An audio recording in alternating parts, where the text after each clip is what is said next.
अस्सलाम वालेकुम स्टूडेंट्स।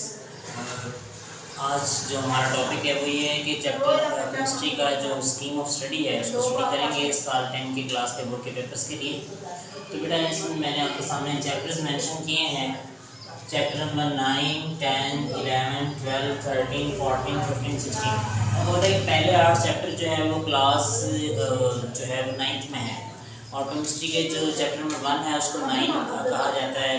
आगे फिर उसका चैप्टर्स जो है वो आगे चलते जा रहे हैं, उनको उस तरीके से हम पढ़ते हैं। चैप्टर नंबर 9, 10, 11, 12 ये तमाम चैप्टर्स हैं। इसमें मैंने पहले आपके सामने जो लिखा है वो मैंने ये लिखा है कि इसमें MCQs कितने आएंगे। तो चैप्टर नंबर 9 से एक MCQs आएगा आपको बोर्ड में, चैप्टर नंबर 10 से 2 MCQs आएंगे, चैप्टर नंबर 11 से 1 MCQs आएगा, चैप्टर नंबर 12 से 1 MCQ आएगा, चैप्टर नंबर 13 से 1, चैप्टर नंबर 14 से 2, 15 से 2 और 16 से 2 MCQs आपको बोर्ड के पेपर में मिल जाएंगे। अब शॉर्ट क्वेश्चन जो आपको आने हैं बेटा सिलेबस में, वो शॉर्ट क्वेश्चन जो है वो चैप्टर नंबर 9 से 2 आएंगे, चैप्टर नंबर 10 से 3 आएंगे, चैप्टर नंबर 11 से 4 आएंगे, चैप्टर नंबर 12 से 2 आएंगे, चैप्टर नंबर 13 से 2 आएंगे, चैप्टर नंबर 14 से 4 आएंगे, चैप्टर नंबर 15 से 3 आएंगे और चैप्टर नंबर 16 से 4 शॉर्ट क्वेश्चन आपको पूछे जाएंगे। अब लॉन्ग क्वेश्चन जो है बेटा आपको चैप्टर नंबर 11 से और चैप्टर नंबर 14 से नहीं आएगा, यानी चैप्टर नंबर 11 और चैप्टर नंबर 14 से आपको लॉन्ग क्वेश्चन नहीं पूछा जाएगा, बाकी तमाम चैप्टर से आपको शॉर्ट क्वेश्चन पूछा जाएगा। शॉर्ट क्वेश्चन आपने करना होगा। तो ये है स्कीम। अब ये जो मैंने आपके सामने स्केच बनाया ना, ये अब आपको ये समझाने के लिए कि आपको पता है कि बोर्ड के पेपर 60 मार्क्स का केमिस्ट्री का पेपर होता है।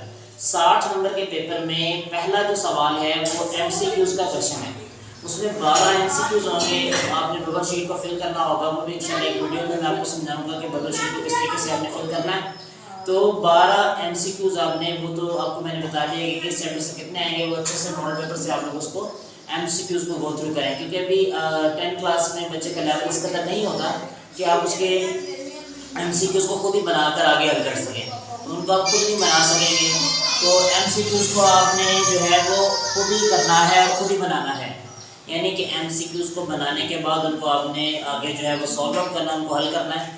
MCQs जो है वो खुद बनाना, मैंने कहा ना कि मुमकिन नहीं है हमारे लिए, तो हम ऐसे करेंगे कि MCQs के लिए किसी अच्छे से मॉडल पेपर को इस्तेमाल करेंगे। तो MCQs के लिए आपने किसी अच्छे से मॉडल पेपर से MCQs की, उसमें चैप्टर वाइज MCQs बने होंगे, उससे आपने उनको प्रिपेयर करवाना है और उसको हल करना है। ठीक है जी।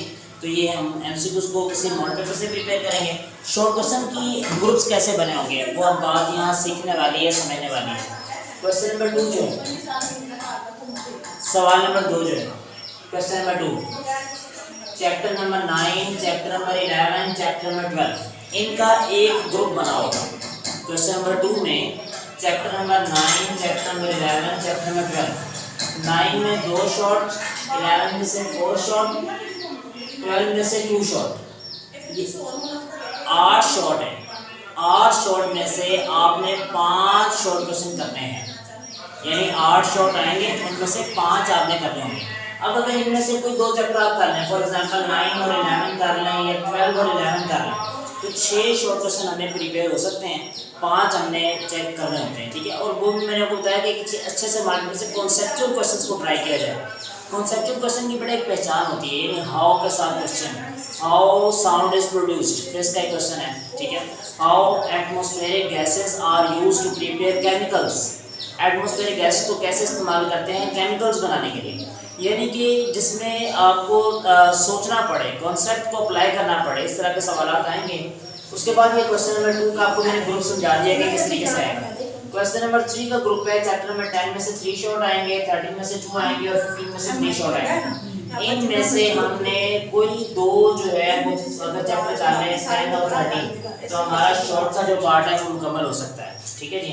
ऐसे ही अगर हम चैप्टर नंबर क्वेश्चन नंबर 4 में हम चैप्टर नंबर 14 और चैप्टर नंबर 16 दोनों में से 4 शॉर्ट क्वेश्चन आपको आने हैं और आपने 8 में से 5 करने होंगे। तो इसमें ये है कि आपने 8 जो है 8 में से 5 हमने करने हैं। ठीक है जी।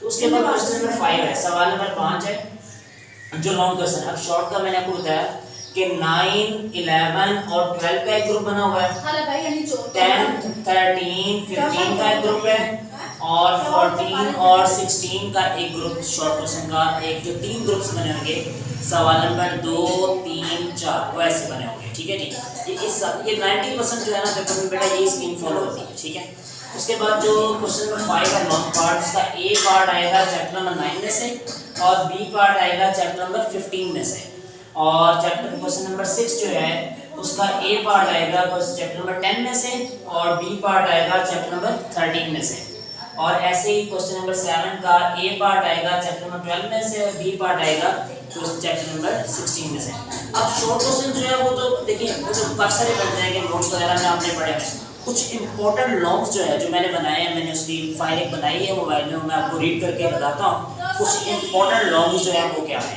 ठीक है, तो सबसे पहले जो पहला चैप्टर हमारा केमिस्ट्री का 10 का, उसके लॉन्ग देखेंगे जो इसमें पूछे जा सकते हैं।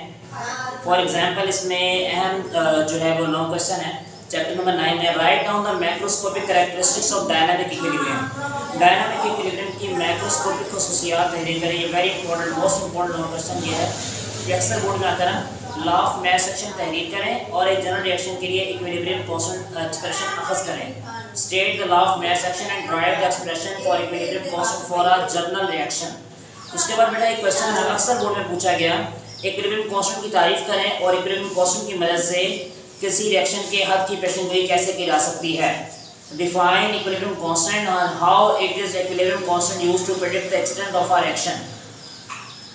और इसमें वो पावर वाला जो है क्वेश्चन, यानी ए स्मॉल ए और उसकी पावर का, यानी दो इक्विलिब्रियम कांस्टेंट अक्सर किए जाते हैं, एक पावर में होता है एक पावर के बगैर, तो इन दोनों को फोकस करें, इन दोनों में से कोई आ सकता है आपको। ठीक है जी, उसके अलावा define equilibrium constant and right the equilibrium constant expression for the following reaction.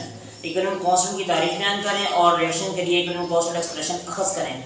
ये एक अमोनिया वाला अक्सर आता है N2 3H2, ये एग्जांपल हमारी बुक में गिवन है, केमिस्ट्री की बोर्ड की बुक में गिवन है, और एक हाइड्रोजन आयोडाइड वाली एग्जांपल भी आपको पता है कि अक्सर वो पूछी जाती है। उसके बाद फॉरवर्ड रिएक्शन और रिवर्स रिएक्शन में क्या फ़र्क है, differentiate between forward and reverse reaction and method. ये टेबल आपने बुक पे देखा होगा, टेबल बना हुआ है, चार प्रॉपर्टीज में दोनों रिएक्शंस की बयान की गई हैं। ठीक है जी, उसके अलावा बेटा इसमें क्वेश्चन नंबर है चैप्टर नंबर 10 में से जो है वो लॉन्ग आएगा, चैप्टर नंबर 10 में से लॉन्ग मैंने आपको बताया कि ये क्वेश्चन नंबर 6 में आएगा।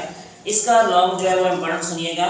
इसमें बेटा फर्स्ट ऑफ डिफाइन साल्ट्स को बयान करें and explain the characteristic used, some important salts की कैरेक्टरिस्टिक जो है वो बयान करें, आर्हीनियस कॉन्सेप्ट को बयान करें, लेवस कॉन्सेप्ट को बयान करें और ब्रोनोस्टेड लोरी। ये तकरीबन तीनों कॉन्सेप्ट ना अक्सर बोर्ड में पूछे गए हैं। ब्रोनोस्टेड लोरी जरा कम पूछा गया, लेकिन आर्हीनियस और लेवस, ये एक दिन टाइम निकाल के आप इन तीनों कॉन्सेप्ट्स को पक्का करें, इनको रिटन में प्रैक्टिस करें ताकि एक आपको भी, और एक दिन फिर आपने use of acids, use of basis, use of salts की प्रिपरेशन, इनको एक दिन लगाएं, तो इसका ये फ़ायदा होगा कि आप एक दिन में सारे लॉन्ग्स को फोकस कर लेंगे। ठीक है जी, इसमें अब आपने काम करना है कि what is mean by lives के एसिड और बेस से क्या मुराद है, और इसके नज़रिए की वजाहत करें। बेसिस के 5 इस्तेमाल, मैंने कहा ना एसिड के इस्तेमाल भी आते रहे।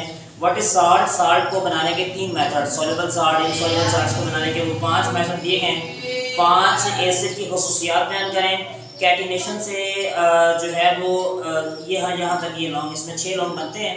एक साल्ट की डेफिनेशन है, उसके इस्तेमाल है, उसकी खसूसियात हैं, साल्ट की प्रिपरेशन के बारे में है, एसिड के यूजेस भी कर लें और बेसिस के। वैसे पूछे बेसिस के हमें इंपॉर्टेंट में बताएंगे, लेकिन मैंने बताया ना कि गैस 100% नहीं उसमें फोकस करना चाहिए, हमने खुद उसको प्रिपेयर करना चाहिए थॉरली। ठीक है, उसके बाद बेटा ये जो चैप्टर नंबर 9 और 10 के मैंने आपको लॉन्ग बता दिए हैं, तो इस चैप्टर नंबर 11 से लॉन्ग नहीं आएगा। चैप्टर नंबर 12 में से लॉन्ग क्वेश्चन बेटा जो बनते हैं वो सुनेंगे। उसमें है for example explain the method of preparation of alkane and alkene, alkanes और अल्कीन्स की तैयारी के बारे में आपने बयान करना है। देन आपने physical properties of alkenes and alkynes, ये फिजिकल प्रॉपर्टी अक्सर ये नहीं होमोलोगस सीरीज के बारे में बयान करना है। उसके बाद what type of reaction are given by alkanes, alkane किस तरह के रिएक्शन करवाता है।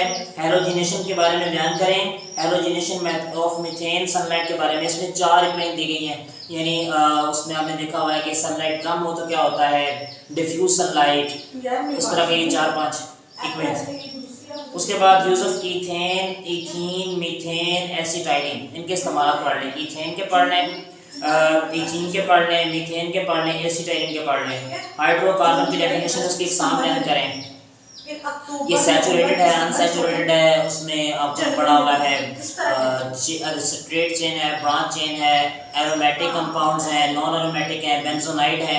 ये तमाम डेफिनेशन अक्सर बोर्ड में पूछी गई हैं, ये शॉर्ट में भी आएंगी, ठीक है जी। उसके अलावा नेक्स्ट बेटा चैप्टर नंबर 13 के लॉन्ग क्वेश्चंस हैं।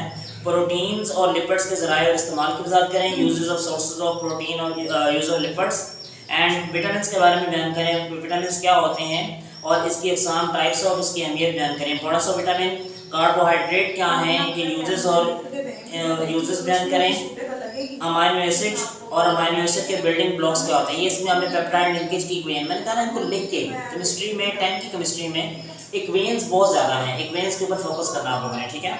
उसके बाद है कार्बोहाइड्रेट की डेफिनेशन लिखनी है और मोनोसैकराइड की वजाहत करनी है और कार्बोहाइड्रेट के इस्तेमाल, ये मोस्ट इंपोर्टेंट क्वेश्चन है। यूजेस यानी इसके एक टॉपिक को फोकस करके याद करें। उसके बाद बेटा एटमॉस्फेयर का चैप्टर हमारे पास है, चैप्टर नंबर 14। इसमें से 14 में से लॉन्ग नहीं आएगा और 15 जो है 15 नंबर चैप्टर में हमारे पास जो दिए गए हैं उसमें वाटर हार्डनेस से क्या मुराद है, what is mean by water hardness, और टेम्परेरी हार्डनेस और परमानेंट हार्डनेस, इन दोनों को दूर कैसे करते हैं, इनको जो है वो how can permanent hardness remove कर सकते हैं, किसको रिमूव करेंगे। वाटर बोर्न डिजीज 5 बीमारियाँ शॉर्ट क्वेश्चन में भी हमने पढ़ी, कॉलरा है, हेपेटाइटिस है, जॉन्डिस है, ठीक है, इस तरह की फ्लोरोसिस है, ये बीमारी हमने पढ़ी हुई हैं 5, ये 4-5 शॉर्ट में भी आती रहती हैं, ठीक है। इनको शॉर्ट के लिए भी फोकस करना और लॉन्ग के लिए भी। उसके बाद है हार्ड वाटर से क्या मुराद है, इसकी वजूहात बयान करें, हार्ड वाटर के नुकसान बयान करें, what is mean by hard water, इसके यूजेस कॉजेस क्या हैं, नुकसान क्या हैं। वाटर पोल्यूशन के बारे में, इसमें हमने वाटर पोल्यूशन, कॉन्टेमिनेटेड वाटर के 3 डेफिनेशंस को बयान किया जाएगा। उसके बाद पानी एक यूनिवर्सल सॉल्वेंट है, हाइड्रोजन बॉन्डिंग के बारे में बयान करेंगे, ठीक है जी। हाइड्रोजन बॉन्डिंग है और एक और इसका टॉपिक है polar nature of the water, ठीक है। ये दोनों टॉपिक्स में से एक भी लिखा जाए तो 4 नंबर बोर्ड में दे दिए जाते हैं। उसके बाद चैप्टर नंबर 16 है, लास्ट क्वेश्चन है इसमें, और की concentration, describe in detail various process involve, इसमें स्मेल्टिंग है, रोस्टिंग है, ये हमने पढ़े हुए हैं टॉपिक्स, ठीक है। स्मेल्टिंग और बेसमराइजेशन की बात करें, ये रोस्टिंग, स्मेल्टिंग, बेसमराइजेशन, ये तीनों में से कोई एक या 2 टॉपिक पूछे जाएंगे, क्योंकि ये 4 नंबर में वो तीनों को डिटेल में नहीं पूछेगा कभी भी। उसके बाद how crude oil is refined, petroleum की फ्रैक्शंस के नाम तैयार करें उनको कैसे, अमोनिया सॉल्वेट प्रोसेस, ये अक्सर बोर्ड में आता है सॉल्वेट प्रोसेस के बारे में, यूरिया की तैयारी, और इसमें डायग्राम मस्त बनाइएगा तब आपको वो 4 नंबर फौरी तौर पर दे देगा। यूरिया क्या है, यूरिया में नाइट्रोजन की यूरिया की अहमियत, यूरिया की तैयारी, सॉल्वेट प्रोसेस, और इसमें एक और वो जो है पीछे हमने पढ़ा है प्रोसेस है पेट्रोल की फ्रिक्शन, इसमें ये टॉपिक्स बड़े इंपॉर्टेंट हैं। इनको डायग्राम, पेट्रोल की फ्रिक्शन में भी आपने देखा एक फ्रेशनेटिंग टावर की डायग्राम बनी हुई है, डायग्राम के साथ प्रिपेयर करें, चैप्टर वाइज इनके नॉन को फोकस करें, तैयारी करें, 60 में से 60 नंबर की इंशाल्लाह आप अप्लाई कर सकेंगे। नेक्स्ट लेक्चर में बेटा अल्लाह हाफिज़।